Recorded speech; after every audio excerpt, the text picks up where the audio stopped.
Liftoff will start in T-minus 10 seconds. 10, 9, 8, 7, 6, 5, 4, 3, 2, 1. We have ignition. It's time! Seconds from game 7 or from championship number 6. Jordan, open, Chicago with the lead. Behind the screen, Harper got a piece of it. It comes off. The Chicago Bulls have won their 6th NBA championship. Tying run at second, 2 out, Palmero over the head of Jenks. Uribe charges throws, out! And the White Sox have won the World Series. To the far side around the 8-yard line to Hester. Under it, into the middle of the 15 to the 20, breaks free of the 25 to the 30, to the outside, 40, midfield, 40, 30 to the post, 20, 15, Hester 5.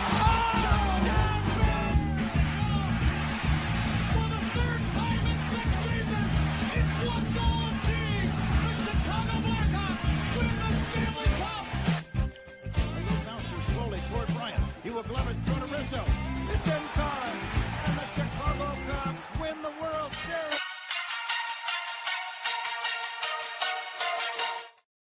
What up, what up, what up? Welcome to ShawnSierraSports on Sports Zone Chicago. I'm your boy, the SuperBack, Shawn Sierra. Thanks for tuning in. If you're watching us on Facebook Live, well, then I guess you found us on Facebook. And if you're not following us on Facebook, what? Come on, go to Facebook, type in Sports Zone Chicago, click the like button, and now you're following Sports Zone Chicago. Simple. But wait, there's more. If you're watching this on our YouTube channel, excellent. And if you're not subscribed to our YouTube channel, for real, come on, go to YouTube, type in Sports Zone Chicago, click the subscribe, but also click the notification button. That's the little bell next to it. That'll let you know anytime a show from Sports Zone Chicago is going live. Get it? Got it? Good. Now, you can also tweet the show. Tweet us at Sports Zone Shy, that's C-H-I, at Sports Zone Shy. Now, if you want to follow me, just me personally online. Want to know what I did? Let me tell you what I did. I made it nice and easy for you folks. Nice and easy. One handle for Facebook, Twitter, Instagram, Snapchat, and TikTok. All one handle at The Shawn Sierra. Man, we got a great show, but I need you to get interactive. So whatever platform you're watching us on, leave a question or comment there. It'll come up here in the thread. We'll put it up on the screen. We'll incorporate it into the show. And that, my peoples, is what makes this the best morning Chicago sports talk show around. And that's you. So bring them all, baby. Questions, comments, smart-ass remarks, because ain't nobody scared over here. Like The Rock said, baby, don't sing it, just bring it. Man, let's see what's going on in the chat. Levette Lee's checking in early. She said, Happy House Music Monday, y'all. Levette Lee's checking in. What's up, Mama? Stop this nonsense. And then she goes and ruins it with this craziness. What? Come on, stop. Cornelius Squalls, what up, ShawnSierraSports fans? Just a turn if I did something. Fly the W. Stop it. Stop with the nonsense. All right, the show today is back. He said, top of the morning, y'all. I'm back from my Yellowstone vacation, ready for the first preseason game. Bear down. That's what I'm talking about, baby. Yes. Mr. Shorty is in the house. I like it a lot. My man, Armando Emeterio Lara Jr. Jr.'s in the house. He's like, Shawn, what up? But Sean Wald, Mr. Southside in the house. What's up on a House Music Monday and FGB? That's what I'm talking about. FGB. Yes. King Booker World, what's up, Papa? I said salute everybody at Sean's. King Booker World, thanks for tuning in, Papa. I appreciate it, man. I really do. Let's check it in. Listen, I don't know a lot about a lot, but I do know this. More of the usual suspects will will chime in as the show goes on. That, my peoples, I can promise you. All right. We got a great show for you at 10 o'clock. My man, Damani Pugh, Lucky Lefty himself from the SmokeFellas, is going to join us. We got a lot of Bears talk to go over with Damani, and it's going to be, we're going to go in depth. We're going to talk a lot, man. There's some good stuff going on. Yesterday was Fan Fest at Soldier Field. So everybody who got shut out of the tickets at Hal's Hall for training camp was able to go get their first look at the 2025 Chicago Bears on the lakefront and come up with their own opinions. Their own opinions. King Book of World said offense started off slow and sloppy yesterday. Shut it out, it's over. Levette Lee, she's chiming in FGB. Damn right. I'm going to talk about that, King Book of World. I'm going to talk about that. And I'm going to talk about that. All right. There were people. Here's why I know people are just too hyped, too thirsty. Anything that's said or done is exaggerated tenfold, maybe 100-fold with Bear fans. I've heard it's the same way with many fan bases across the country, but I don't know, nor do I care. I just worry about and I'm concerned with my fan base, with our fan base, with the Bears fan base.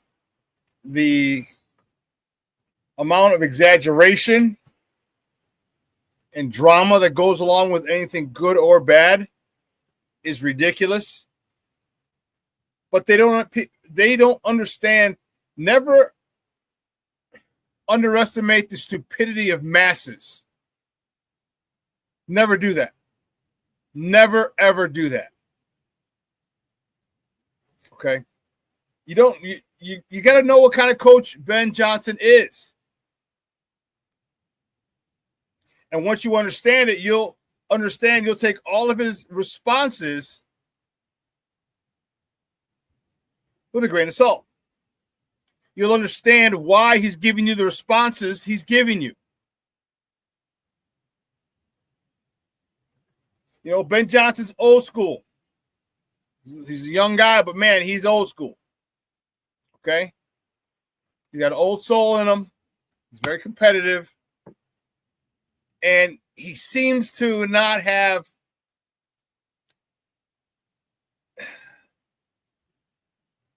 a care in the world when it comes to being critical of his players, which I'm okay with.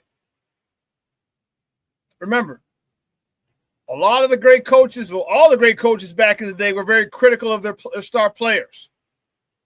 Their players in general, but especially their star players. The best case in point was Bill Belichick and Tom Brady.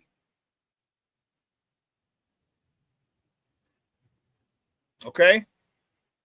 And Tom Brady and Bill Belichick, regardless of the relationship, which we don't really know, some say it was rocky, some say it wasn't, whatever.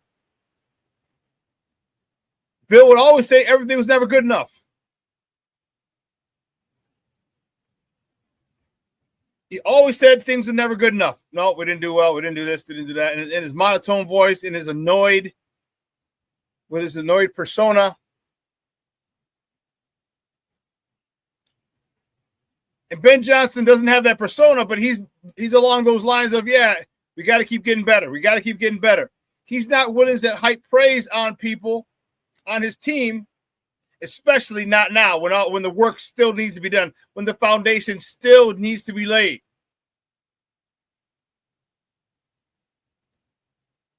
He's not going to be saying, oh, we're doing great. He's one of those guys who is afraid to heap praise on people because oftentimes when you heap praise on a person, the first thing they do is disappoint you. First thing they do, the next thing they do after you give them some praise is they screw up. So Belichick always had in his players' minds, I must get better. I must do better. It didn't matter that he won 6 Super Bowls in New England. It didn't matter. It doesn't matter. He wanted perfection and came so close. He wanted whatever they did. Oh, that was a terrible call. That was a terrible block. Oh, we can't keep tackling like that. We're going to get destroyed. And you build a sense of dependency or dependence on accolades. Okay? You want the acceptance of your head coach. And this is the type of guy Ben Johnson is. He's always going to point out the areas that need work. He's always going to point out the areas where they can improve. And that's okay. And that's okay. Because if that pushes you to strive to be better, and God bless it, keep doing it. I like it because no one ever gets complacent. No one. And in sports and in life, you cannot get complacent. So when people say it was sloppy, everyone's like, oh man, the Bears are sloppy. They're not going to get it. They're this, they're that. Stop it. Relax. Relax, you freaking psychos. Do you realize they're going against the same Bears team they've gone up against since the spring? You don't think they know shit? Defense knows our shit? Come on. Wait till we go with these joint practices. Wait till preseason comes. Wait till the regular season comes. Because remember, the Bears are going to have an advantage because not a lot of teams have seen this version of Ben Johnson's offense.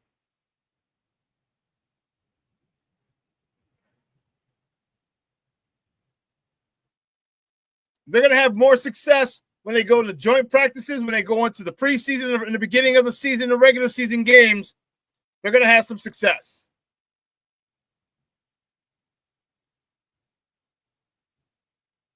And things are going to get, from all appearances, it seems like things are going to get corrected quickly and in no uncertain terms by this coaching staff. From the assistants up to Ben Johnson.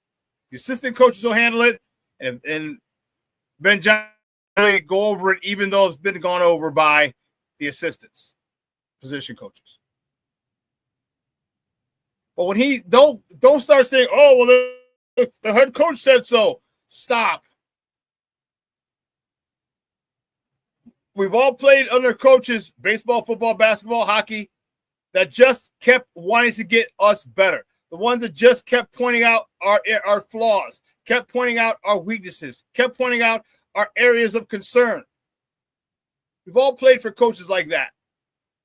And we worked harder. That's what Ben's trying to do right now. I applaud him for it. All right? Nobody's getting too high on their high horse. Okay? Not Caleb Williams, not DJ Moore, not Montez Sweat. Okay? Nobody's getting too high, getting a little too big for the britches. No, nobody's doing that, which is great. Checking egos at the door. Going to do your job and do it well. Otherwise, you will be called out in film session. That is what I love.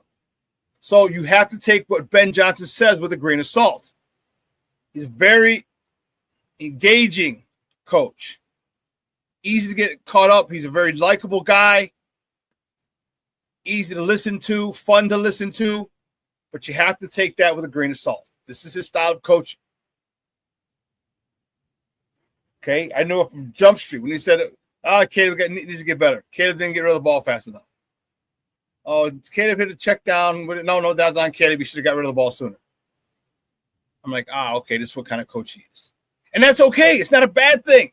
I'm not downing it. I'm not shitting on it. No, I'm just saying that's the kind of coach he is. And you as a normal fan, as the average Joe, have to understand what type of coach he is and what he's doing to motivate his team and keep his team active and not get complacent.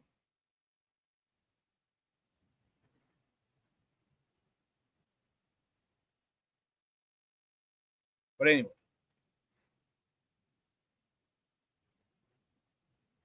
White Sox yesterday going for the sweep. The White Sox have won 4 of their last 5 series.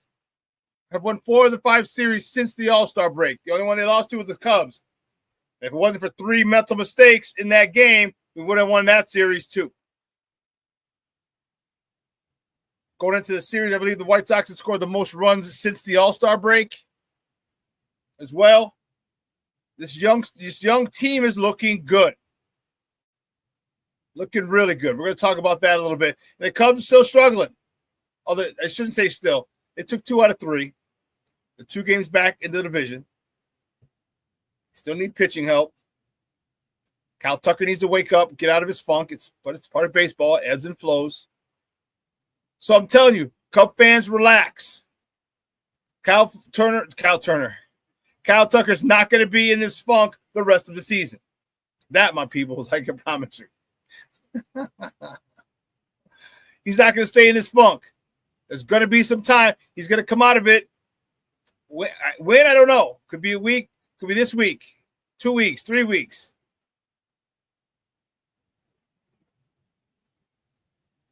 But he's going to come out of it. In the first 2 months of the season, he had 12 homers. In the last 2 months, he's only hit 6. Well, maybe the next 2 months, August and September, he'll go back to 12 to 15 homers. Who knows? But I'll tell you what, he's not going to stay in this funk all year, the remainder of this year. He's not.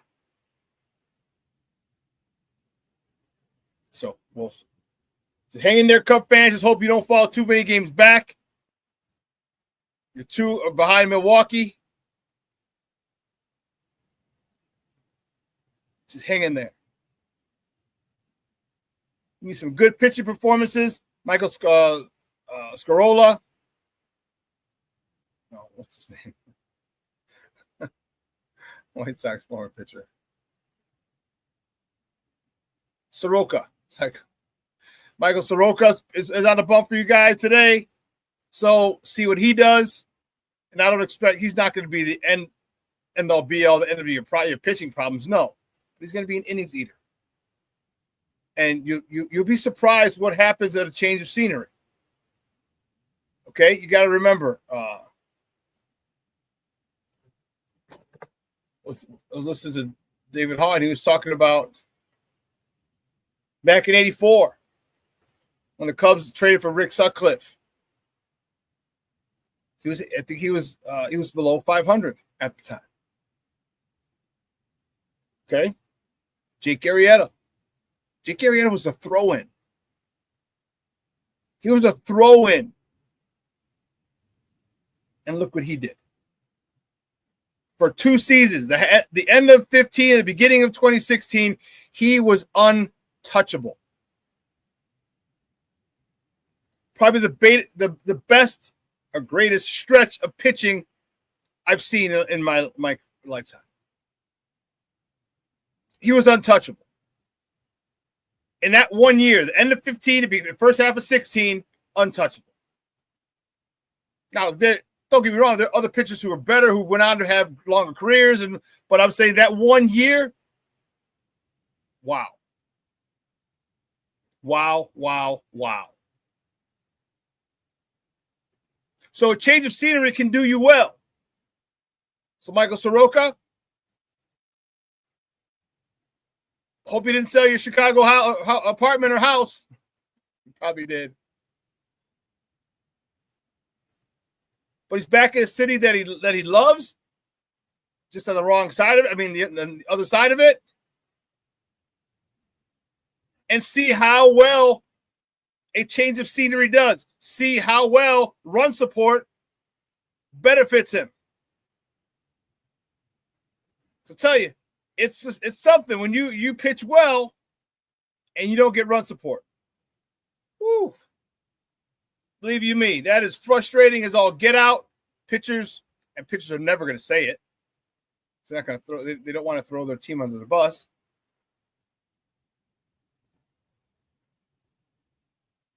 It's always nice when your team scores 5, 6, 7 runs in your appearance.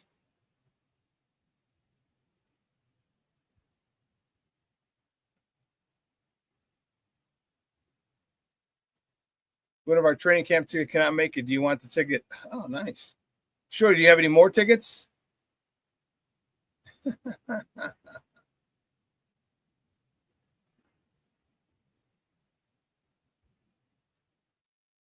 remember, I was on the air when the tickets went live, and man, I was trying to get them, and Shorty's making fun of me. You're not going to get the tickets, Shawn.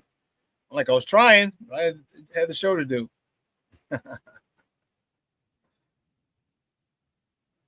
Okay. If anyone else has any training camp tickets, let me know. I would love to be able to go up to Hallis and watch our boys. But yeah, baseball's looking good.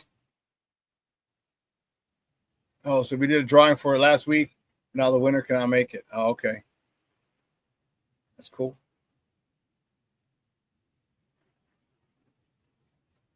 The Chicago Sky, we're going to talk about them. Oh, my goodness. They need help.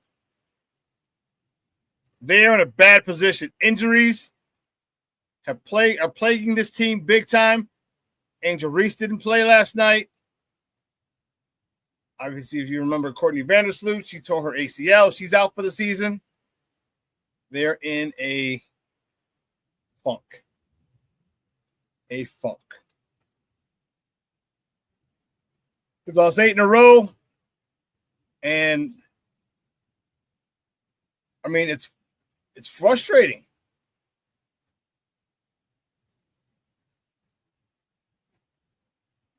And Michaela Onwanieri talking about the will to win isn't there right now. The will to win. Man, those girls need to step it up. They need to turn it around. Hopefully tomorrow. Is the next game tomorrow? Let's see. But their next game, they need. Tomorrow they host Washington. It is really, really frustrating to watch those girls play because you see spurts, you see different times of the game where they play very, very well. Ball movement, passing, shooting, rebounding, defense. You see it happen in spurts. But it needs to be more consistent. That is a problem.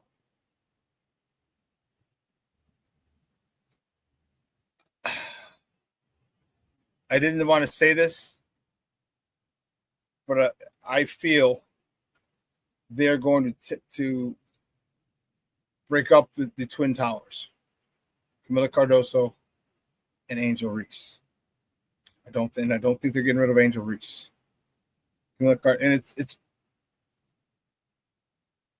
I wouldn't say it's early. You've seen this, although Camila Cardoso has played much better recently, coming back, getting a lot more rebounds, being a little more active ever since she came back from playing with the Brazilian national team. But this team just isn't built. They don't feed her enough. And she's not active enough in my eyes. Like, I need you moving people out of the way. I need you getting that footwork in, sliding. You're strong as all get out. You're 6'7". You're bottom heavy, big thighs, big ass, big legs. You can move people out of that box. Just get underneath and move them. We need more rebounds out of you. We need more intimidation out of you, Camila. We need more points out of you, Camila.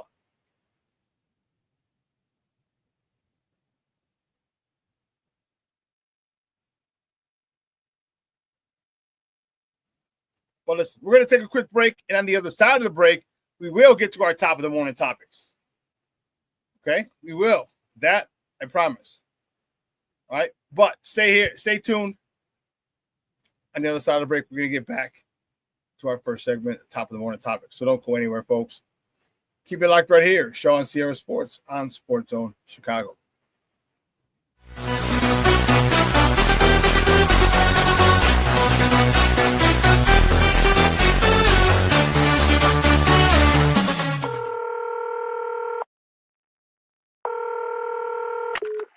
operator 901. Where's the emergency? 127 Brynmere. Okay, what's going on there? I'd like to order a pizza for delivery. Ma'am, you've reached 911. This is an emergency line. Large with half pepperoni, half mushroom. You know you've called 911. This is an emergency Do you line. know how long it'll be? Okay, ma'am, is everything okay over there? Do you have an emergency or not? Yes. And you're unable to talk because... Right. Is there someone in the room with you? Just say yes or no. Yes. Okay,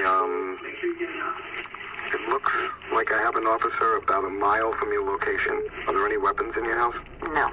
Can you stay on the phone with me? No. See you soon. Thank you.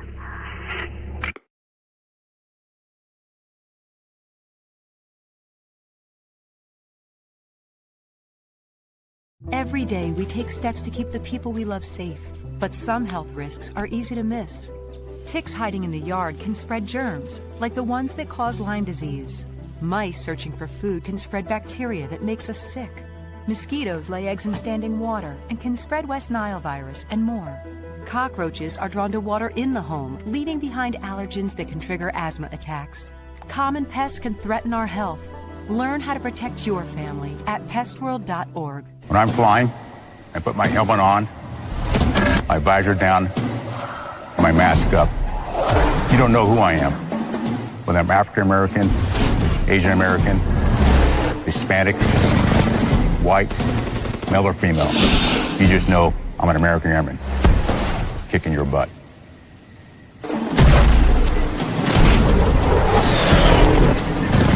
I'm General C.Q. Brown Jr. Come join us. No, I don't know, though. I'm scared. I mean, you're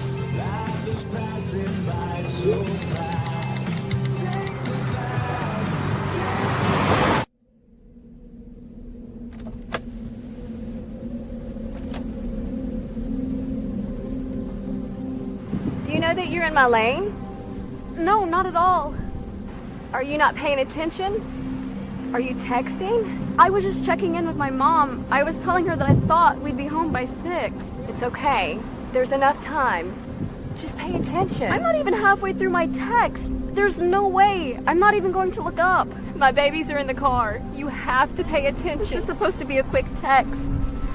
I'm so sorry.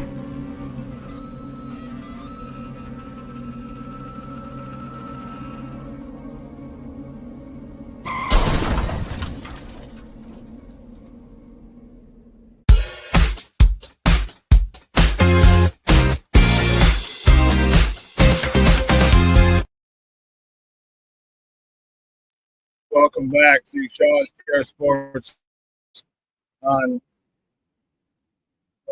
Chicago. Sorry. Oh, what is all this about?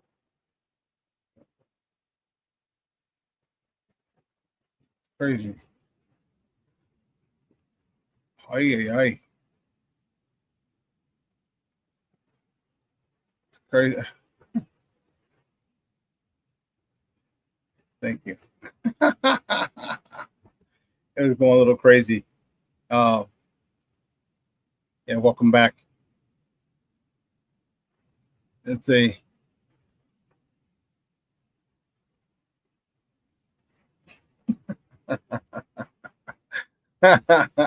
King Boy say, you done pissed my boy off, my boy Shawn off, Camilla. We're gonna have to divorce soon.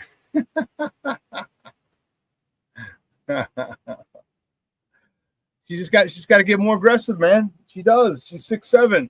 Imagine if she got aggressive and jumped a little more. You know, give me a little more vert on your rebounds and stuff. Get a little nasty. But anyway, guys, you know how we do the first segment of every show is called Top of the Morning. She won't come just when you want it.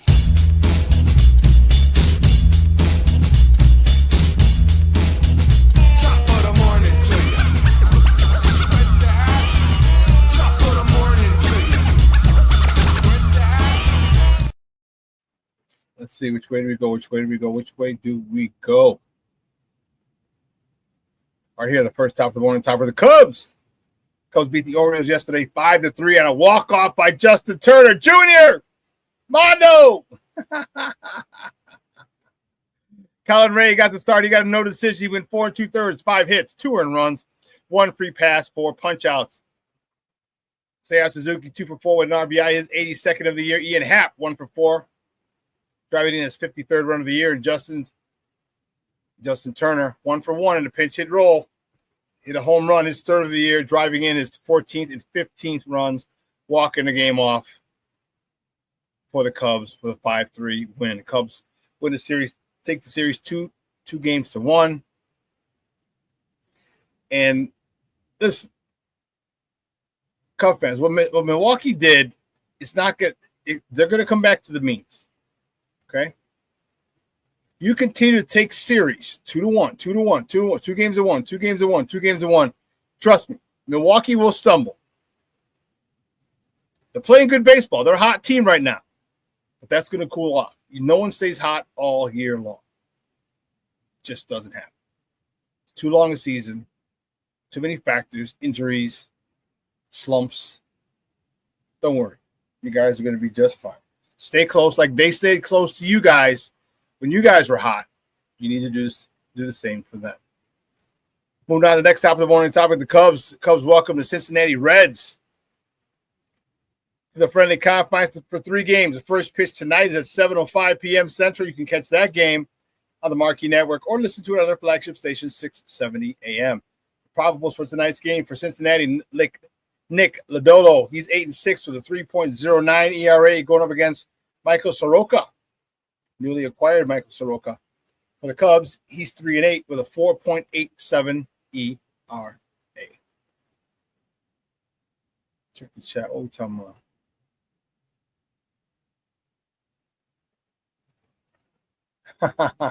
Bellissimo checking in from across the pond. Hey, Papa, how are you? Thank you for tuning in, man. He said it's nearly time to not bother about baseball for 4 months again. Football is back, baby.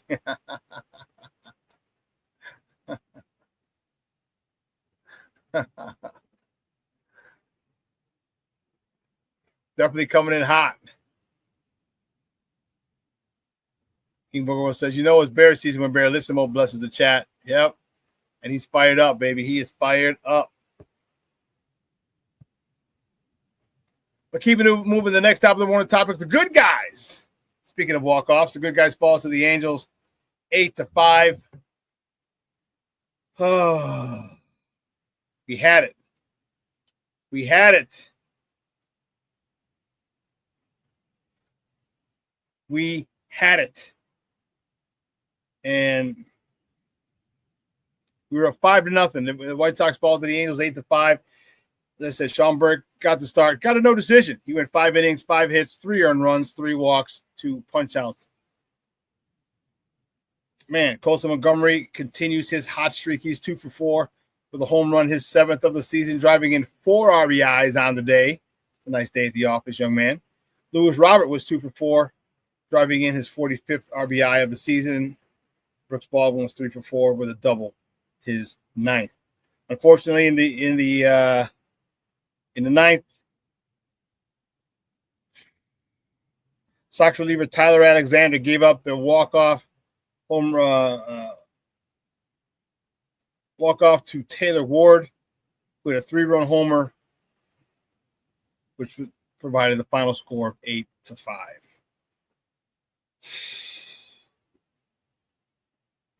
The White Sox were going on. They were going for the sweep. They won the first 2 games of the series, and I was ecstatic about it. Now, here's the thing that they're going to have to start getting better at. They have to learn how to close out series like that. And it's going to take time. They're young. Okay? But they're going to have to learn how to start closing out series. If you split the first 2 games, great. Go get the last one. If you win the first 2 games, you have to come out and with guns a-blazing. And you did. 5-0. Put up a 5 spot. But the bullpen couldn't hold it. Keep moving. The White Sox have won 4 of the last 5 series since the All-Star break. The only series they lost was the Cubs. That was it. It's the only series they lost. And like I said earlier, if they had 3 mental mistakes in that Sunday game, it's a different ball game. Sox win that one, and they take that series as well. But Nemo, though, they didn't. So they didn't.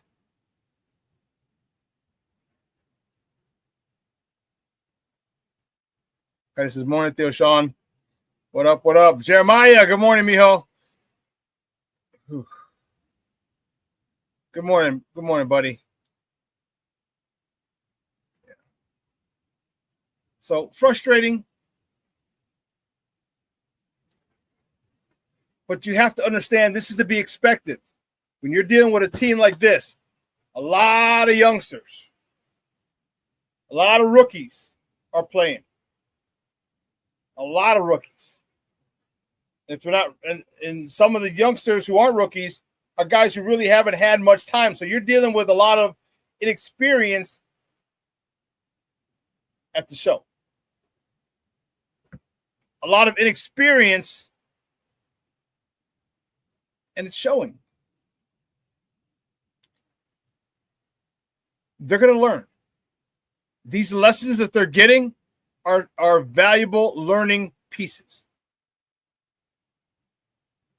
Valuable. And it's going to come a point in time where they're going to start turning it around. You saw the other day, there was a, who were they playing? It's the last, I don't think it was the Angels. There was a base hit. It was a runner on first and second. Base hit to right field. The runner on second hits third, coasts home because he knows he's going to get it. And the throw from the right fielder is a dart. The Sox are up 1 run. The throw to right field, the guy on first was going first to third. The guy on second tried it once he hit third base because he knew he'd be home.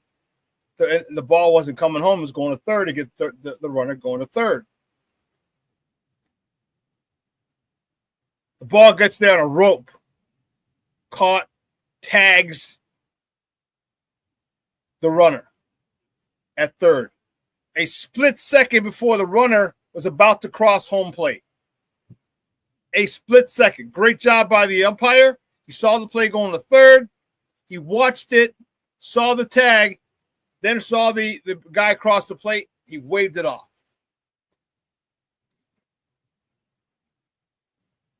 The Sox kept the 1-run lead. Stuff like that used to happen, would have happened to the White Sox for the last 6-8 years. That would have happened to us. We would have been a team trying to tie the game, get thrown out at third before the runner crosses home plate. That would have been us. That's the luck we've had for the last few seasons. But when it didn't happen like that, it happened when we did that to somebody. Now it's showing a reversal of fortune. That are good guys. Again, fundamentally sound baseball. Now, it wasn't very deep in the right field, which made it an easier throw for the right fielder. But if it was any deeper, you hit the cutoff man, and the cutoff man makes that throw. But because the ball wasn't hit very deep into right field, the right fielder was able to get it on a rope. Caught, tagged before the runner, and got it right before the runner crossed home plate. Saved a run.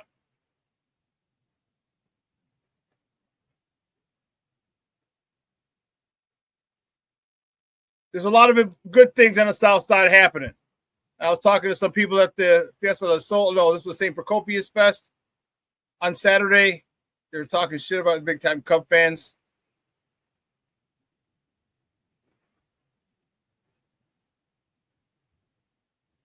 But let me tell you, the White Sox aren't going to the playoffs this year, but they're playing a lot more exciting baseball.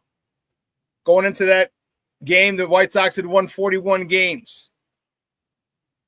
with 53. Now there's 52. Maybe 51. We got a little more than 50 games left. And they've already tied their win total from last year. And I know Cub fans are like, 42, 41 wins. Okay, fine. We are where we are. We were where we were. However, this year, we have 53 games left. If we keep winning 2 out of 3, we keep taking series, guess what? We will hit that 70 mark. Probably 65. With 50 games to go. If it's 51, it'll be 13, be 17, be 34. No, we'd hit 70. We'd have about 65, 75 wins. From where we are at last year, with 41 wins, God forbid we sniff 70. If we get 71 wins and a 30-game improvement, that is amazing. That is amazing.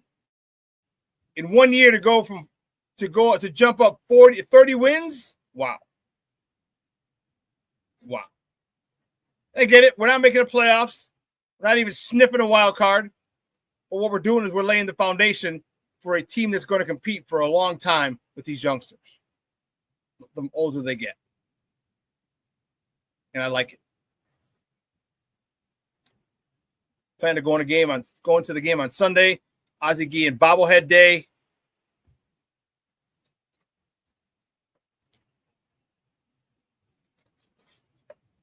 So I'm excited to go see them play.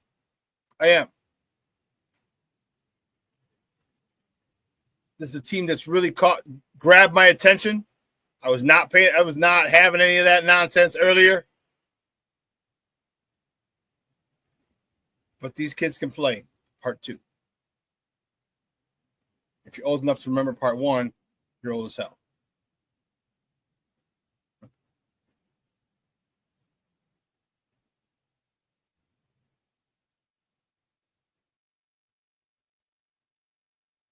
Bears.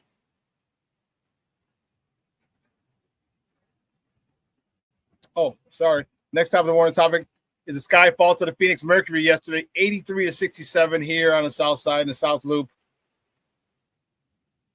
Michaela Onyenwere, she led the way with 13 points. Camila Cardoso, King Book of World, your future ex-wife, 12 points, 10 rebounds. Elizabeth Williams, 14 points, 15 rebounds in the loss. So Angel Reese did not play yesterday, so the girls were shorthanded in the show.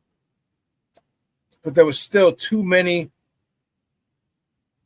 turnovers, too many unforced errors, too many easy buckets they gave up. And you're just asking, like, man. So Angel Reese's back was hurt. Ariel Atkins, she was out again with a calf. They remain day-to-day.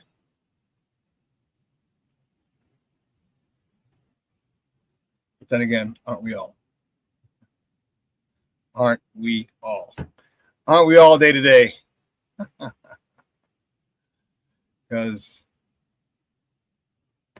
this weekend was crazy, but also just knowing how life in general can get. Well, the next topic, the morning topic. The Bears. Bears held practice yesterday at Soldier Field for their annual Family Fest.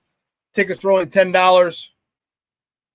You got to get a good look, or a first look at the Chicago Bears in Soldier Field. As I said earlier, a lot of people who got shut out of the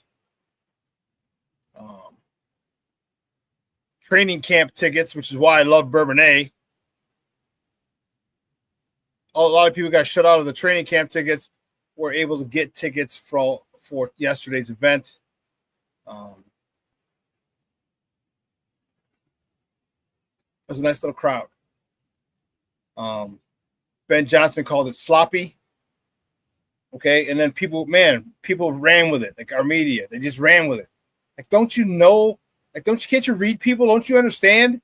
Like, how many people have you encountered in your life? And this is why I think it's important that you play sports, all right, when you cover a sports team.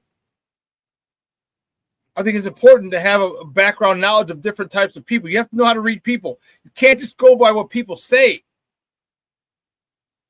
can't just go by what people say. You have to understand what type of personality they have, the way they run, the way they coach, the way the players' personalities are, the coach's personality. You got to understand that. And for some reason, a lot of our people don't.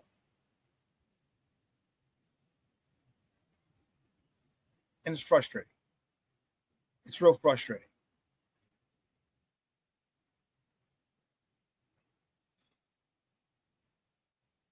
But the Bears were there. There were some sloppy instances for the offense. There's some good instances for the offense. Like everyone acts like the Bears offense can't get a first down.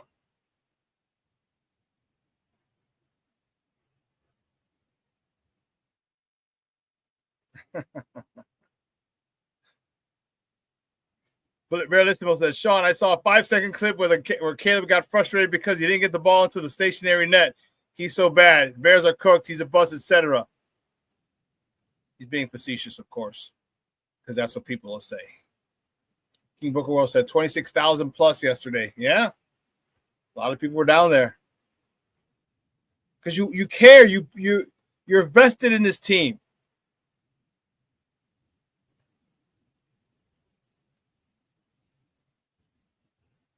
Yeah, hold on. Let me check and see. He says, "Oh yeah, it's just practice." Let me see. I didn't, because now that we're charting practice statistics. Now that we're charting practice statistics, training camp statistics. Come on, people. We got to do better than that. We got to do better than that. Oh, here's what it says. The Bears return. This is according to Jason Leisure from the Chicago Sun. I can't speak today. Jason Leisure from the Chicago Sun-Times wrote, the Bears return to Soldier Field for the first time since last season and practice in front of 23,204 fans at Family Fest. Then he goes on to talk about the Harlington Heights thing and whatever. 23,200 people. That's a nice show.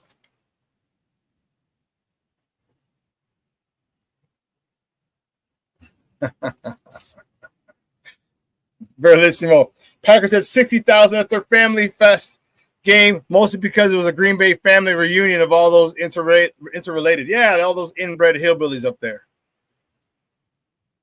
Tell them, King Booker World, defense gets paid too. And defense is always ahead of the offenses in the beginning of the season. Well, how many times I told you, there's only so many different ways a cover two is a cover two. You understand your responsibility. Cover three is a cover three.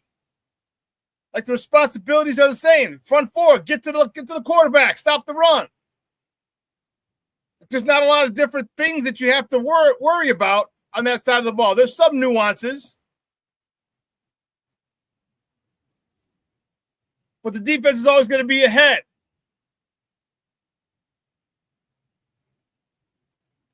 Cornelius said there would have been more people if there was no Lollapalooza. Yeah, let me tell you something. I saw a couple drone shots of Grant Park. Holy cow. It looked like a 1991-92 Bulls rally.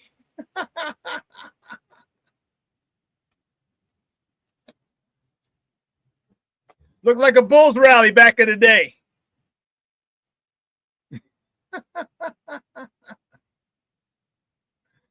It was insane. The amount of people. 60,000, 80,000.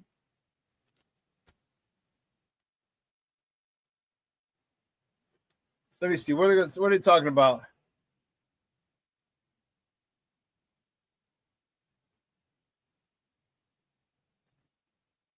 They're bringing about 400,000 people over the weekend. Wow. Oh, Sabrina Carpenter, Korn, ASAP Rocky. Man.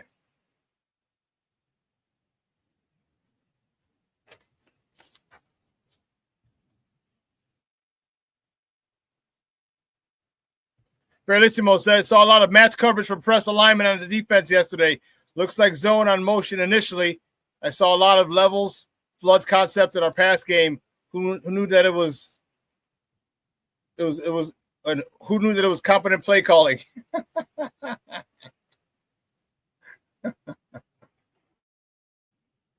King Booker World says, when the Bears take off, lots of writers going to have lots of free time.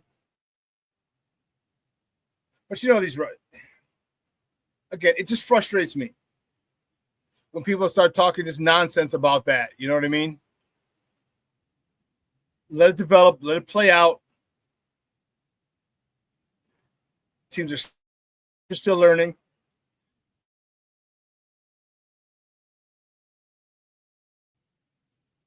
You got a new staff. You have new terminology. Guys, it takes time. It's not going to look like a well-oiled machine. And I told you, it'll probably take until it's going to take 3 years for him to fully grasp and be masterful of this offense. He can run it efficiently. I think this year, by the end, after game 10, he'll be able to run it efficiently. I think next year, he'll be able to run it even better. And then 2027 is when he's going to have a full, total grasp of this offense. They still have DJ, they still have Rome, they still have Burden.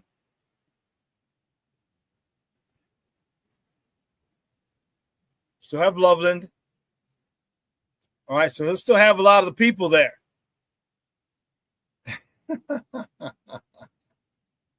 King Booker World. But yeah, that's what we're doing. That's what we're doing. Our Bears are going to be good this year. Not great, good. Think they make the playoffs? Playoffs.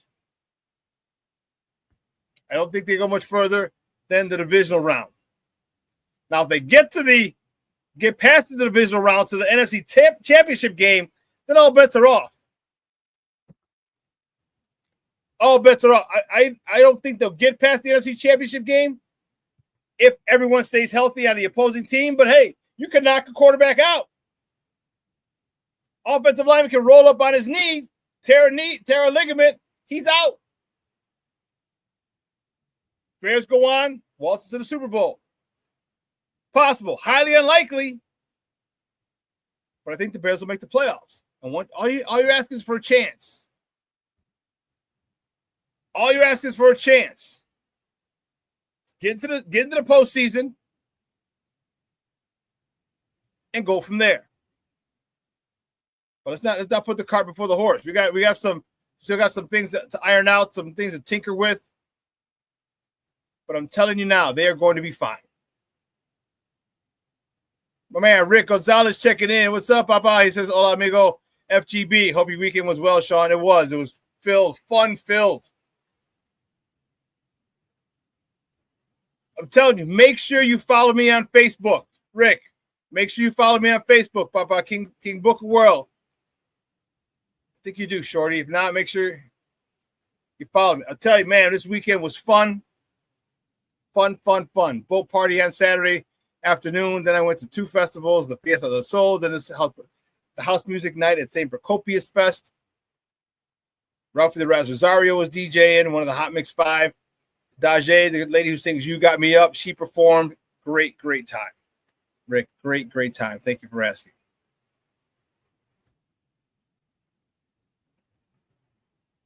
My MySpace is barely Simone. Hey, my MySpace is still up there. I got to check it out. I would love to see what I posted on MySpace years ago. I would love to see it. But anyway, here's what we're going to do. We're going to take a quick break. On the other side of the break, we're going to welcome my man, Damani Pugh from the SmokeFellas. We got some Bears football to talk, so don't go anywhere, folks. Keep it locked right here. Shawn Sierra Sports on Sports Zone Chicago. Hey, it's your boy, the Superback, Shawn Sierra, and be sure to follow Sports Zone Chicago on all social media platforms, on Facebook, Instagram, and our Roku channel. You can find us at Sports Zone Chicago, and on Twitter, we are at Sports Zone Shy. Also, be sure to download our mobile app so you can take Sports Zone Chicago with you on the go.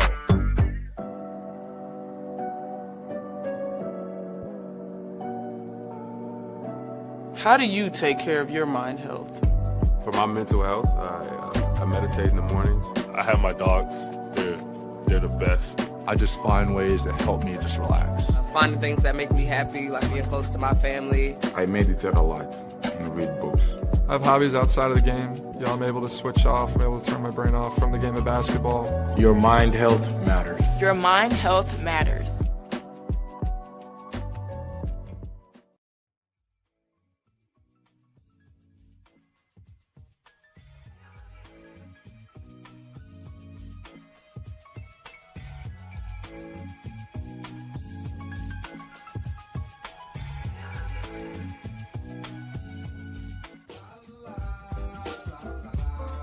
It's a romance sport. What? It's a romance sport like that. Your Marine Corps' way of life is to defend the American way of life.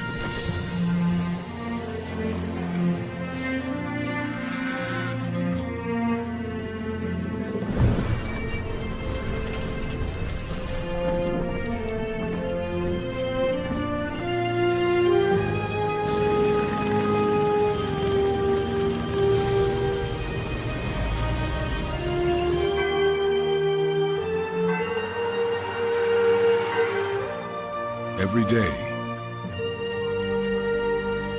no matter where we serve, we take a stand for our nation, for each other, for us all. The few, the proud, the Marines.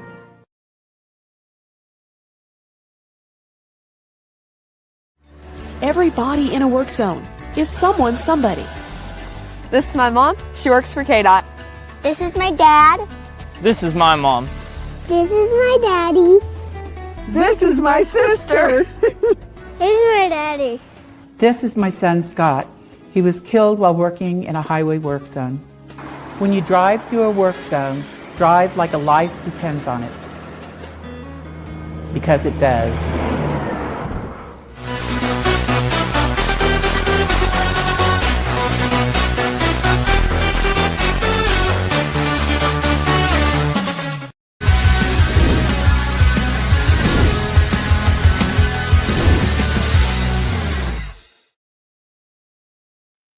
Welcome back to Shawn Sierra Sports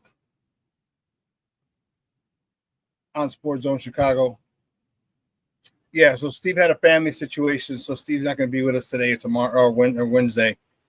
So a couple of the usual bells and whistles that we have might not be.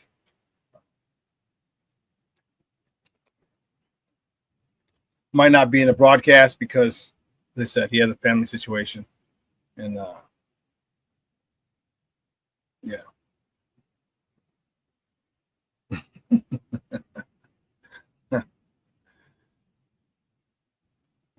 Waiting for my guy. Everything all right? Yeah, just hope everything's all right. You never, you always.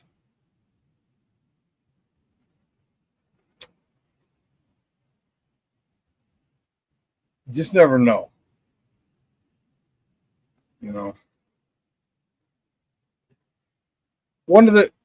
We'll start talking Bears right here, and we'll wait for Damani to check in. As I said, I hope everything's all right with him.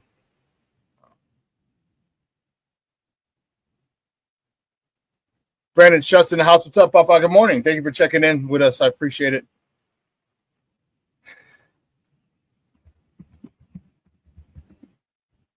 Come on, stupid.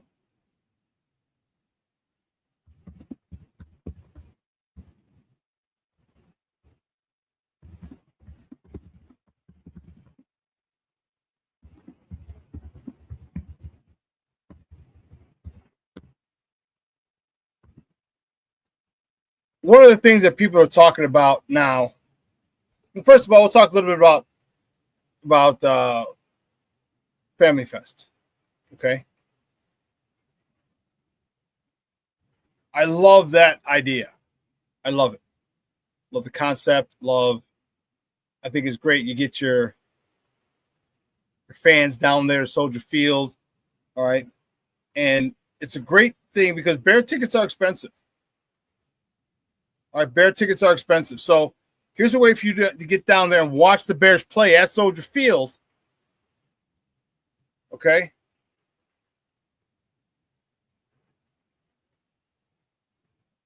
Oh. It's good to get down there in Soldier Field and just experience it. It's a different feel. And it's not 60,000 because there's only 23. But being on the lakefront, watching your Bears play is a completely different experience. My man Ray is in there. Ray, what's up, Papa? How are you? glad you could tune in. Brandon says, football season is about to start. I'm excited. You and me both, man.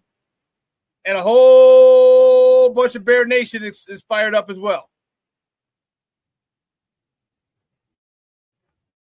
But it's a great experience for fans who can't afford regular season games. Those shits are expensive. Tickets are over $100. We're talking the 500 level where they have to, where I was, last year? Or 2 years ago.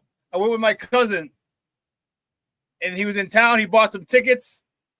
And we were way up. We were literally, they sat in the last row up against the wall. I sat down like 2 rows in front of them. That's how, and those tickets are $100. So it's expensive. And parking's a bitch. Parking's going to cost you $40, $50. So it's a great experience to go down there during Fan Fest. They have a lot of stuff obviously for the kids. Players do a great job of doing autographs and things like that because after a regular season game, you just want to go home, be with your family. But you know you're down there. It's a practice. Players hang around. They give away their gloves, their cleats, their sweaty headbands.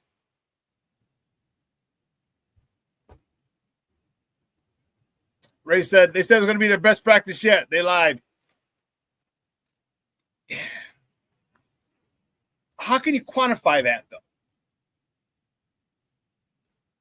How can you? My question is, how can people quantify it? And again, you got to remember what I said earlier. You got to remember what type of coach Ben Johnson is. He's always going to focus on areas of need. He's not going to toot anybody's horn. He doesn't want anyone to get complacent because you can't. You sucked last year. You're a 5-win team. You can't. There's no way you can get complacent about anything. And he's on them. So when he said it was sloppy, I'm telling you, watch when they go to team scrimmages with another team that they're going to play. Watch the preseason game. I'm telling you, it's going to be a much cleaner product. We've gone against the same defense for how many weeks now? How many months they've seen this in OTAs, in mini camp, in training camp? How many times they've seen it? But teams who haven't seen it yet are going to have a problem. And they're going to catch up, and then that's when Ben Johnson adjusts. But I like the competitiveness on both sides. You saw the creativity of Ben Johnson yesterday with the tight end delay to Cole Kmet, who strolled into the end zone, being accompanied by Kyle Monangai. Escorted, I should say. Great play call. Has defense.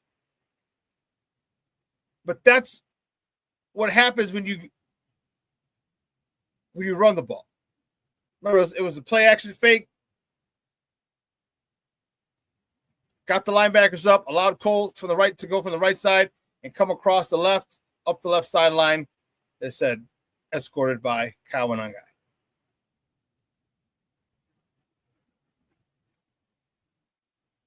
Defense looked well. And then people people on social media like, oh, here Caleb almost threw a pick. He sucks. I'm like, look, I hate to break it to you, Big John 7493. All quarterbacks throw picks. All of them do. Hate to break that to you. But I liked what I saw. I liked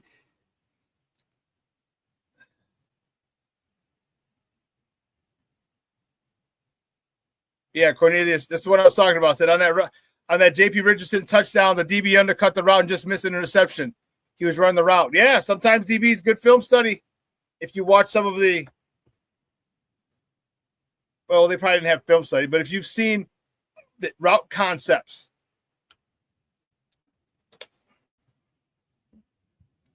you've seen, if you're a veteran or KG vet, you get to understand route concepts. And when there's trips or there's two receivers on one side, a lot of combos are run. A lot of the same combos are run in different offenses.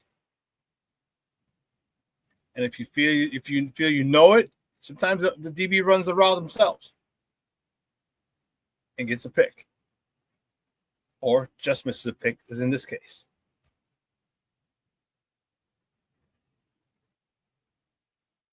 But I'll tell you what, it was fun seeing those guys. Like I said, the rookies. And I think this is why I like the things that Ben Johnson does. This is what happened. This is what Ben Johnson did. So they stay at the hotel right there right across the street from it's the Marriott, right across the street from where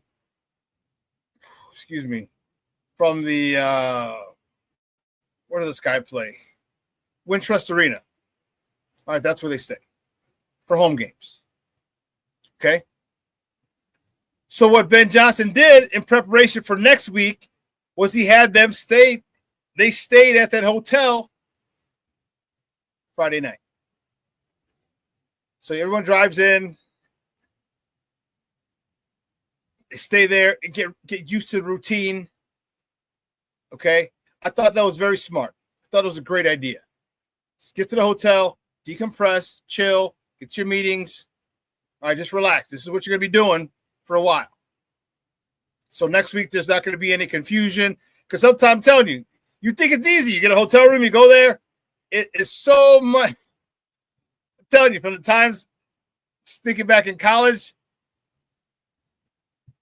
you got to get the room. And then you have to you lay out your room, your space. You got to be ready for the meetings, for dinner. Sometimes you want to take a nap. All right. Make sure you set your alarm. All those things. It sounds simple, but sometimes it can be an issue. Ray says, have we seen any deep ball routes thrown by Caleb? Not really. And you know what, Ray? I don't really care about those, to be honest with you. And here's why. Those deep balls will come. Here's why I'm not worried about those deep balls. He's going to have to work on it. Don't get me wrong. And that will be a part of his offense, but he's not going to be, I don't believe he's going to be throwing deep balls for a while, at least until week 10. Don't get me wrong. He's going to take a shot in the game. You got to take a shot. But I mean, when we see he consistently throws a deep ball, it'll probably be after week 10. And here's why.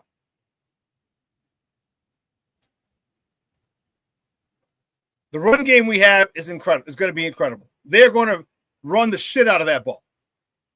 They're going to go for it on 3rd and short. They're going to go for it on 4th and short.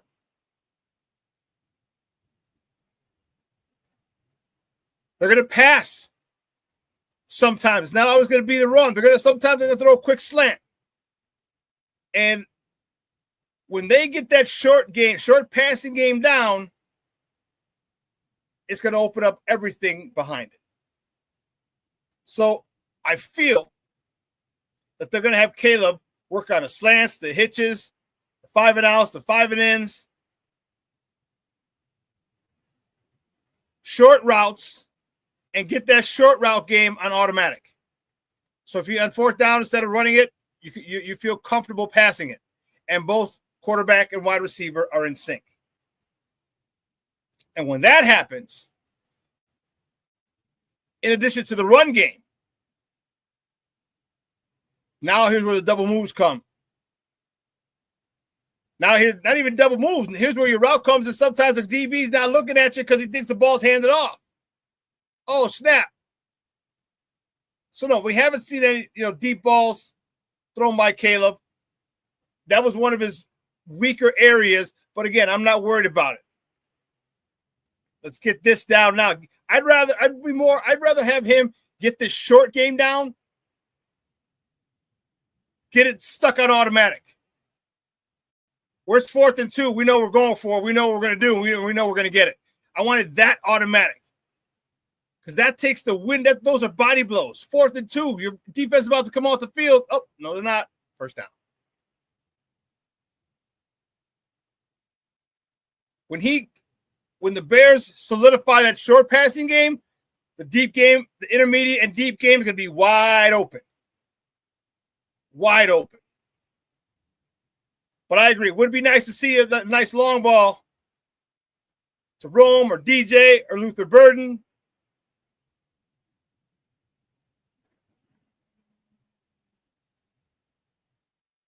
But I feel that's what they want to do. That's what they should do, in my opinion, for Caleb. And we'll see what how Ben Johnson feels about it. So, I'm thinking about it, and I can't wait to see them, to watch practices, and because now they're hitting, and they went live yesterday. They went live a couple sessions. Inside drill, 9-on-7. That was amazing.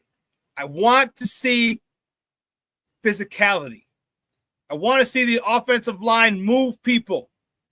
I want to see our running backs not get touched for 2 or 3 yards past the line of scrimmage.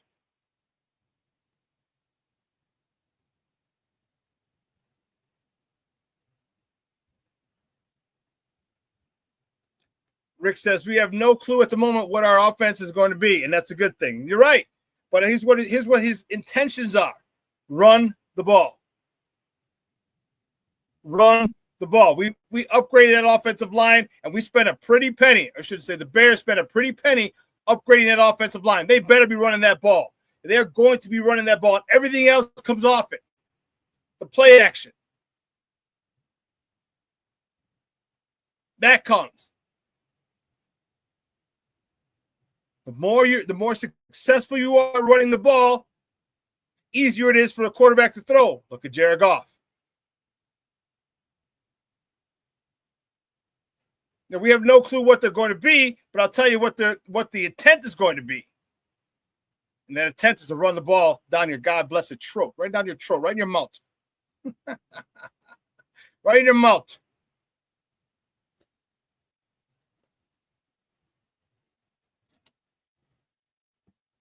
Remember, don't expect Caleb and his offense to be clicking on all cylinders to start the season. Don't expect these guys to act like they've been in this offense for 6 years.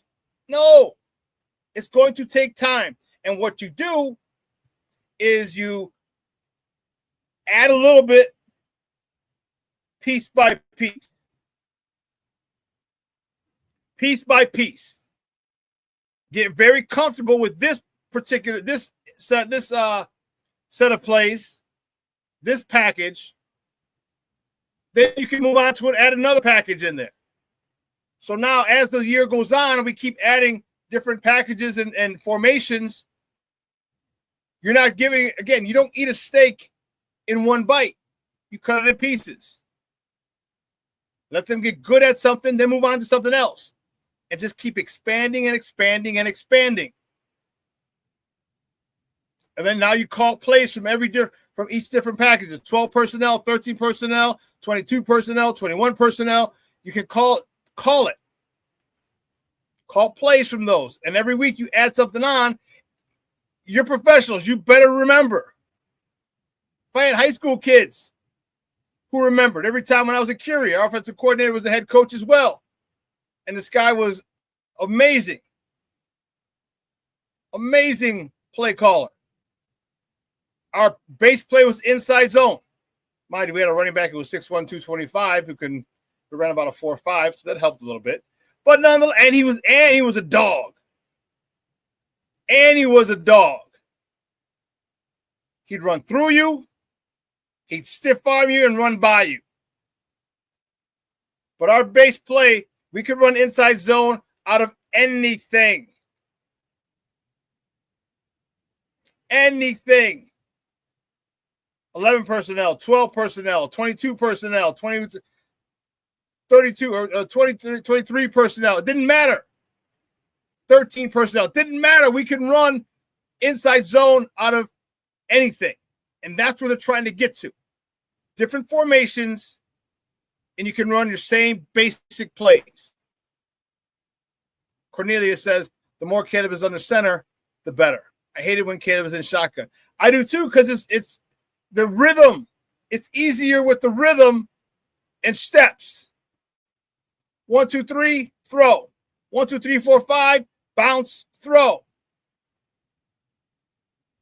As opposed to the shotgun snaps aren't the same at all times. Sometimes they're a little weak, or he might accidentally hit part of his leg and it floats back. Sometimes it's a little low, sometimes it's a little high.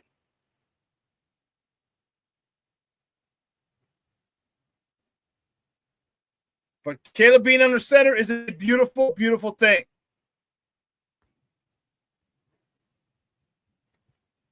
King Booker Will says, only stats I care about are wins and points per game. Yeah. Rick says, do you remember if Ben uses a fullback? I don't believe he does. He might use the H-back. Tight end, H-back. We need more Tom Rathmans type fullbacks. That's what we need. Like my guy Mark Micah. Big shout out to my guy Mark Micah, who's my fullback for my last 7 years of playing.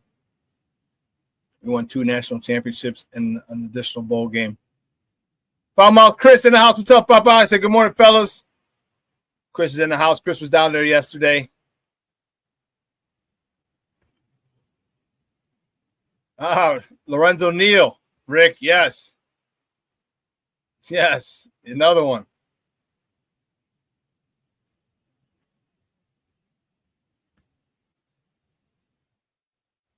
But there's a lot going into this. I'm still concerned about the left tackle position. I really am.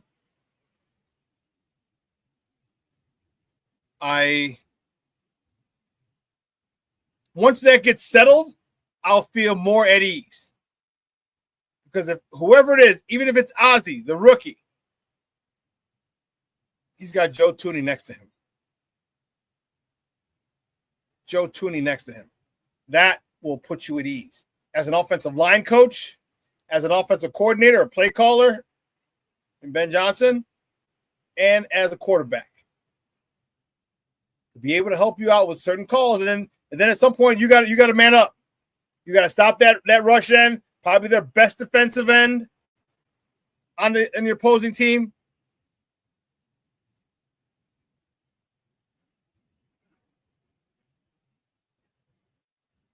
Chris says Montez Sweat took over yesterday, which is a very good thing. Yeah, Darnell Wright had a bad game, a bad practice. But you know what? That's what you want. You know why? Because he just got better. Here's where the old phrase, iron sharpens iron, comes into play. Darnell Wright's a pretty darn good right tackle. But guess what? Montez Sweat's a pretty darn good defensive end.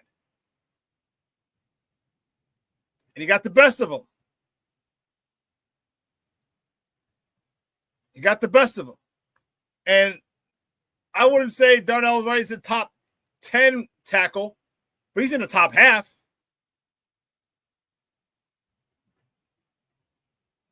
I think I like Darnell Wright. And I like the fact that Montez Sweat was having a good day against him. I like that fact. Because Montez Sweat had a crap year last year. Horrible. God awful.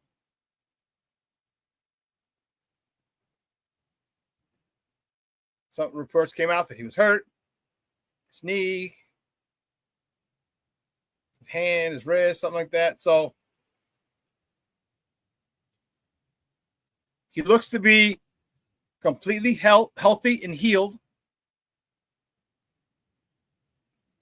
And if Montez Sweat can come back and act like the Montez Sweat that we got 2 years ago in the middle of the season from Washington, now we're cooking with gas. Because that's going to be one heck of a dude to try and stop every play. And let's not forget about Gervon Dexter. Let's not forget about Andrew Billings. Let's not forget about Grady Jarrett.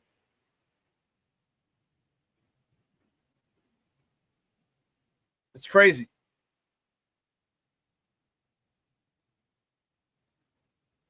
Chris, exactly what I said, Chris. Exactly what I said. Chris says, I can't wait to see the team go against some other teams. Right now, the offense and defense know what each other is calling, especially the defense. You've seen the same plays. You have a good idea.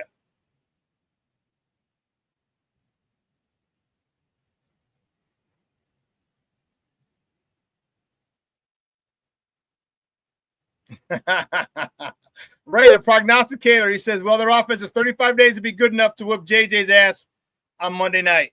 I think the defense is going to have to, they'll get after him. I'm confident the defense can hold up. Bears 34, Vikings 10. Garbage time tutty by the Vikings. Okay.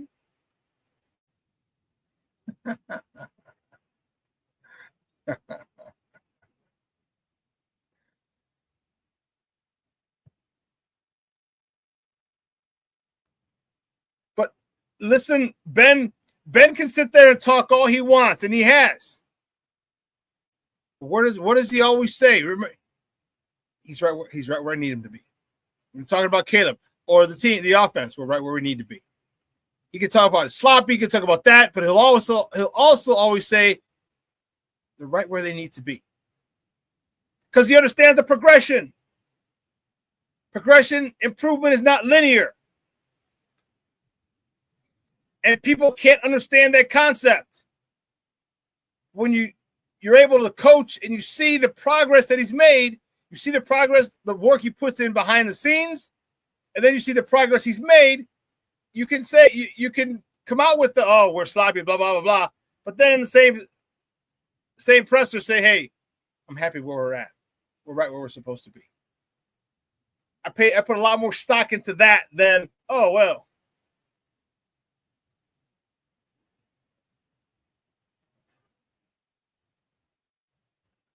Chris says, I like what I saw from Roshan. Lovin's going to be real good. Luther and the cat we got from Washington are going to be a problem. You talking about Roland Dunze from Washington? Because let me tell you what Caleb has at his disposal. In 2023, the leader in NCAA Division I in yards receiving was Roma Dunze. Most yards receiving in 2023. Number one, numero uno. In 2024, the NCAA leader in yards after catch was Luther Burden.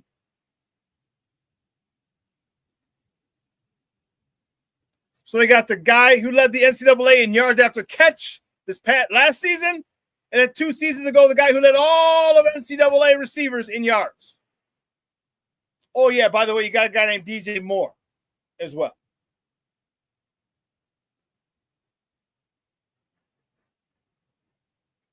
He's got a lot of nice weapons. So here's where I talk about, Ray, the short game. You don't need the big game. You don't need the deep pass. You got guys who can run after the catch. And you saw how Luther Burden's a 4.5 guy. 4.4, high 4.4s, low 4.5. He can go. He can scoop. As evidenced by him leading the nation in yards after catch. Now, if he does the same thing here, Caleb isn't going to have to throw the ball 30, 40 yards downfield. Get it to him on slant. Get it to him on a deep end. Get it to him on an out route.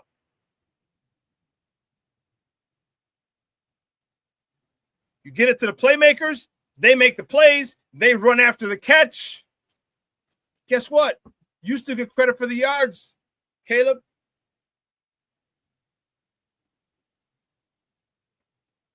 And Rick Gonzalez put it perfectly.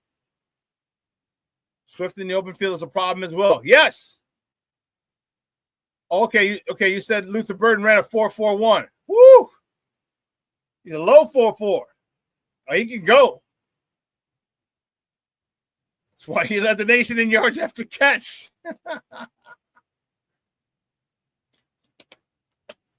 And I'll tell you, there's one thing that I like about Luther Burden.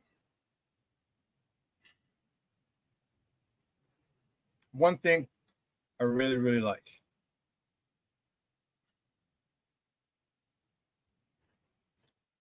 He's got that dog in him. He's got that dog in him. He wants to be great. He wants to be the number one receiver. He wants it. That's the important thing. Do you want it? Are you going to do whatever's necessary? Luther Burden looks like the kind of guy who could surprise a lot of people. He wants to be great. And here's the awesome part. You can't double team him. This is why I think he can have a breakout season this year. You cannot double team him. That means you're not double teaming Rome. That means you're definitely not double teaming DJ. How many people can you double team? How many receivers can you double team? One.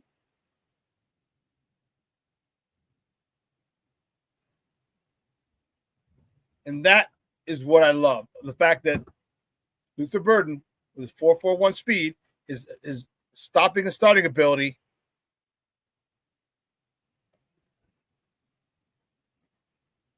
is second to none.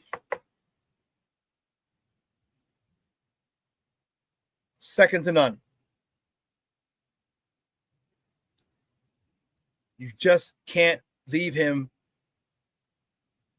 covered in man. One guy can't do it. Can't do it. Which is why I say he's primed to have a great season.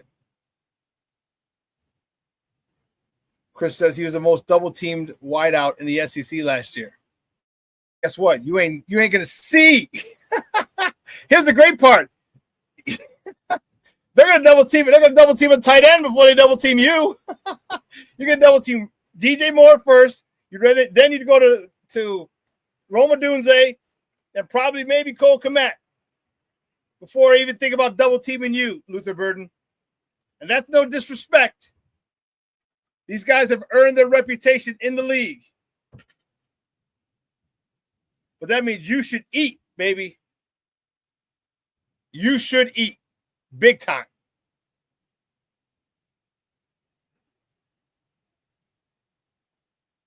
And this is what, and remember, he's pissed. Luther Burden's pissed. He's mad. He was a second round pick. He had a first round grade on him. Thought he was going in the first round and slipped to the second. Oh, he's playing with a chip on his shoulder.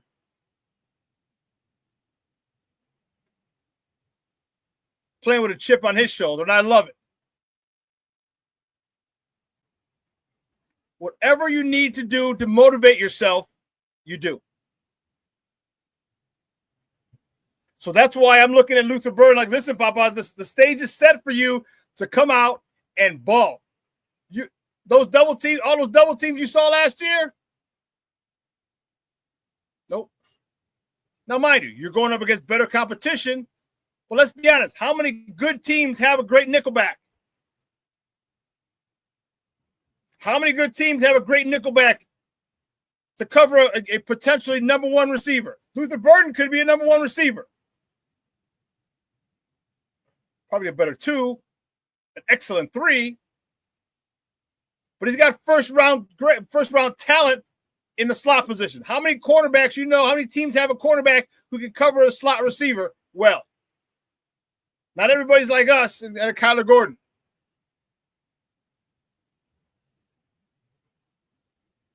So it's an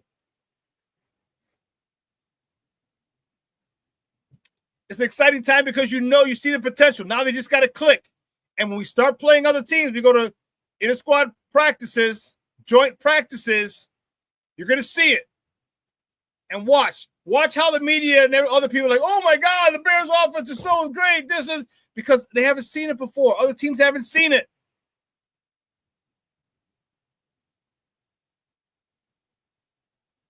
They're going to act like this was never said, like I never said it. I'm trying to tell you what's going to happen. When you practice against your same team for months, going back to OTAs and mini camp and out training camp, they get the vibe, they get the picture, they pick up hints. They're not stupid. When you don't know these guys, you don't know the route concepts, you don't know their patterns, their routines, it's going to be difficult. You got to play them honest.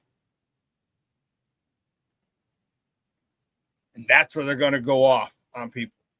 That is where they're going to go off. And I've been talking all offense, but let's talk about our defense. I love the rotation we have on a defensive line. Montez Sweat, Gervon Dexter, Andrew Billings, O'Day. You also have Dominic Robinson, who's apparently doing well.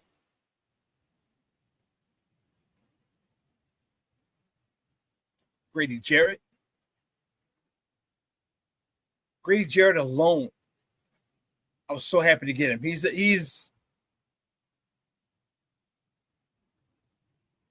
dude. He's that dog with that motor. That's the dude that he's the one you look up to. He's the one who the 10-year KG vet. Just watch him go about his business and do his work. If you're a youngster, watch him. Watch him. You'll find very few people better to watch than Grady Jarrett. Very few people better. And you youngsters, you Austin Bookers, you got him. Shamar Turner, I was excited to see him. But he's out. Like, man, I want to see Shamar Turner as he's being mentored by Grady Jarrett. Because they both have an attitude. They both play on an edge. And they both have a little asshole in them. Which I'm okay with. I am more than okay with it. You saw Shamar Turner punch the dude in the nuts because he blocked him too hard.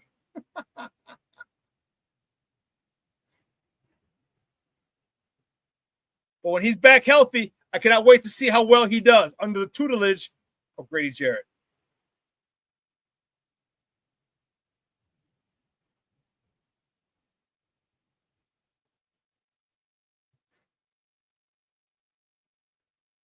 This linebacking core, it's got one question mark. That's Sam.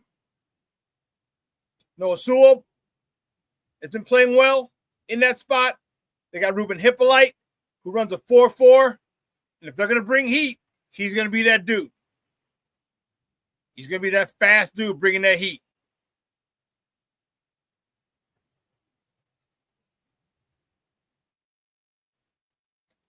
I don't know about you, but I'm fired up, man. I am fired up. Because a week from yesterday, the first home game preseason, we get to see it. King Bookerwell, you and me both. King Bookerwell says, I can't wait to see Grady Jarrett, and Dex side by side. Man.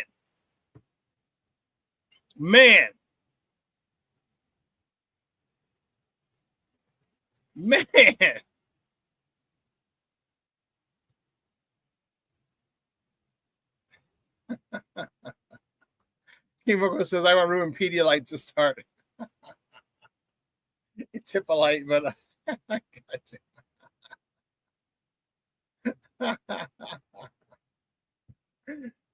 Oh, man, that's classic. That's good shit. But these DBs, how do you guys feel? Coach Dennis Allen made it very clear that the number 2 quarterback position opposite Jalen Johnson is up for grabs. How do you feel about that?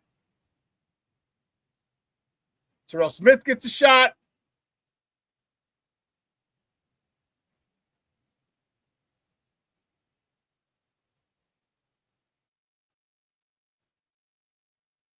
And Mr. Joyce says hepatite, not hippolyte, hepatite is a mineral too.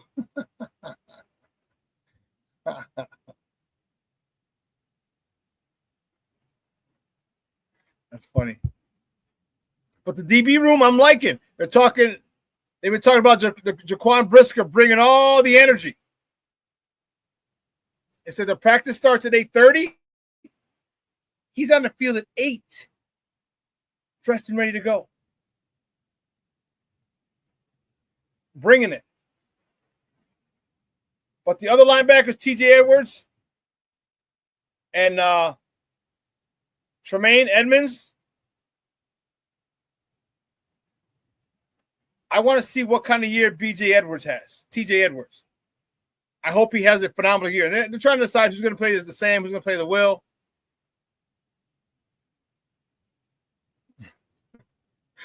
King Booker World's on.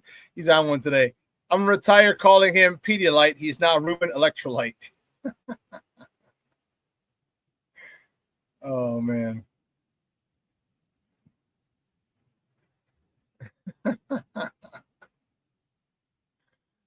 But I'm liking this the second level, and as I said, the third level, the DBs.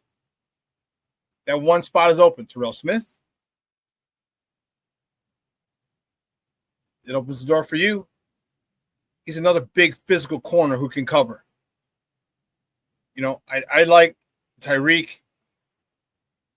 I think they're trying to toughen him up mentally by saying, hey, the position's open. What are you going to do? Fight or flight? You can fight for your position, or you're going to run away. Like, they gave my job away.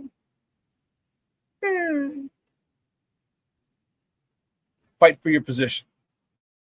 NFL stands for not for long, and man, it's going to be a lot shorter if you don't fight, if you don't compete. That's what it's all about. How that's life, competing.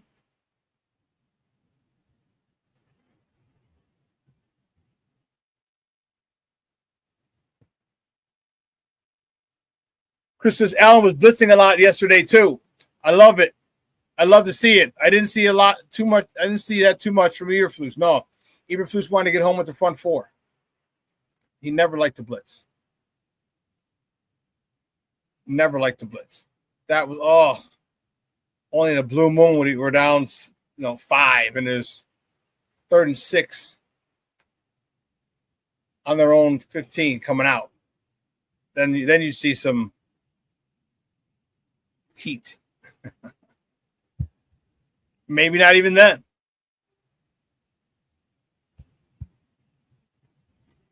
But that blitzing stuff, I'm telling you, it's good. I like it. You know what, King Booker World? For all your jokes today, this is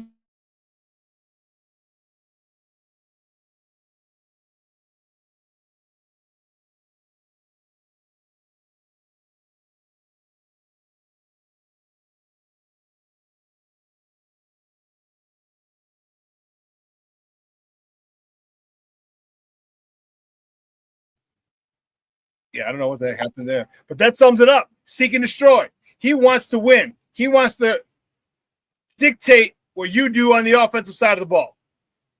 Dennis Allen does, that is. And I'm all for it. I'm all for it. Don't let the offense dictate to you how you play your defense. You dictate to the offense how they're going to run their offense. Dennis Allen's doing a great job of it right now. I just think that there's a lot going for this team. A lot. And it stinks because we've said that the last couple of years. A lot going for this team. A lot going for this team. And last year was this coaching malpractice. This god-awful.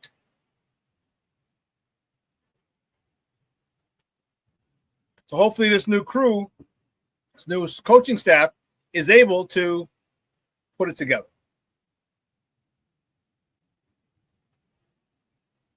because we have the talent. The talent is there. They just have to gain a chemistry. Gain that chemistry, being familiar who you're going to play alongside to my left, who's going to be on my right side. How do we act when we have to stunt? Do we have to twist offensive lineman? How do we have to act when we're pushing off a defensive lineman to run a stunt? So we got to switch. Or do we? Those are the things you get worked out in practice. Those little things. And again, take care of the little things. There are no big things. There are no big things.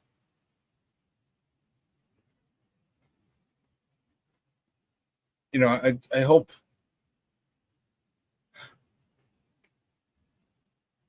looking at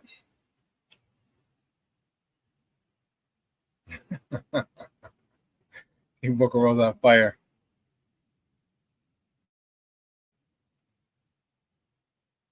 One of the issues I have is everyone's talking about the running back room. Excuse me. Chris, you're right. This has to be addressed. Like to see Caleb pull the ball down and run more instead of scrambling in the backfield. I agree.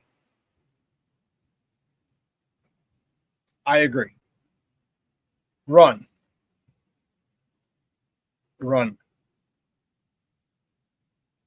not asking you to be Justin Fields. I'm not asking you to be Lamar. I'm asking you to use your athleticism, get the first down, slide, move the chains, demoralize the defense, go down and score. That's what I'm asking.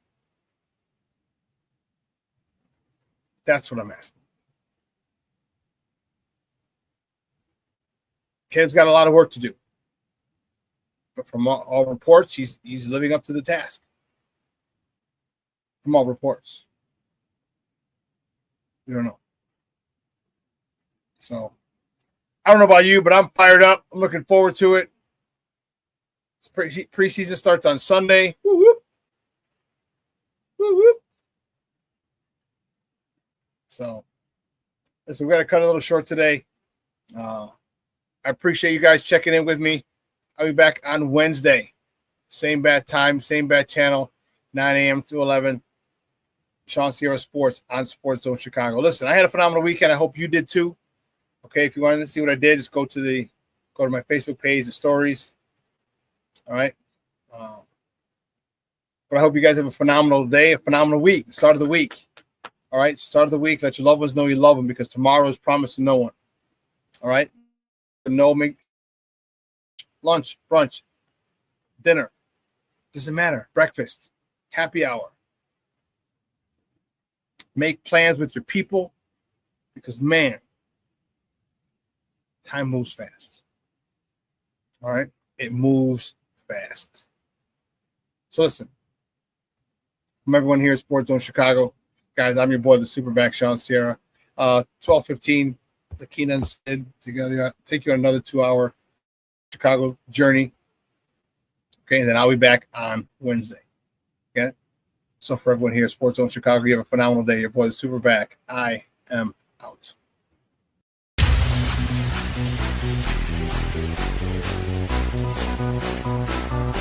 Come on, race the race.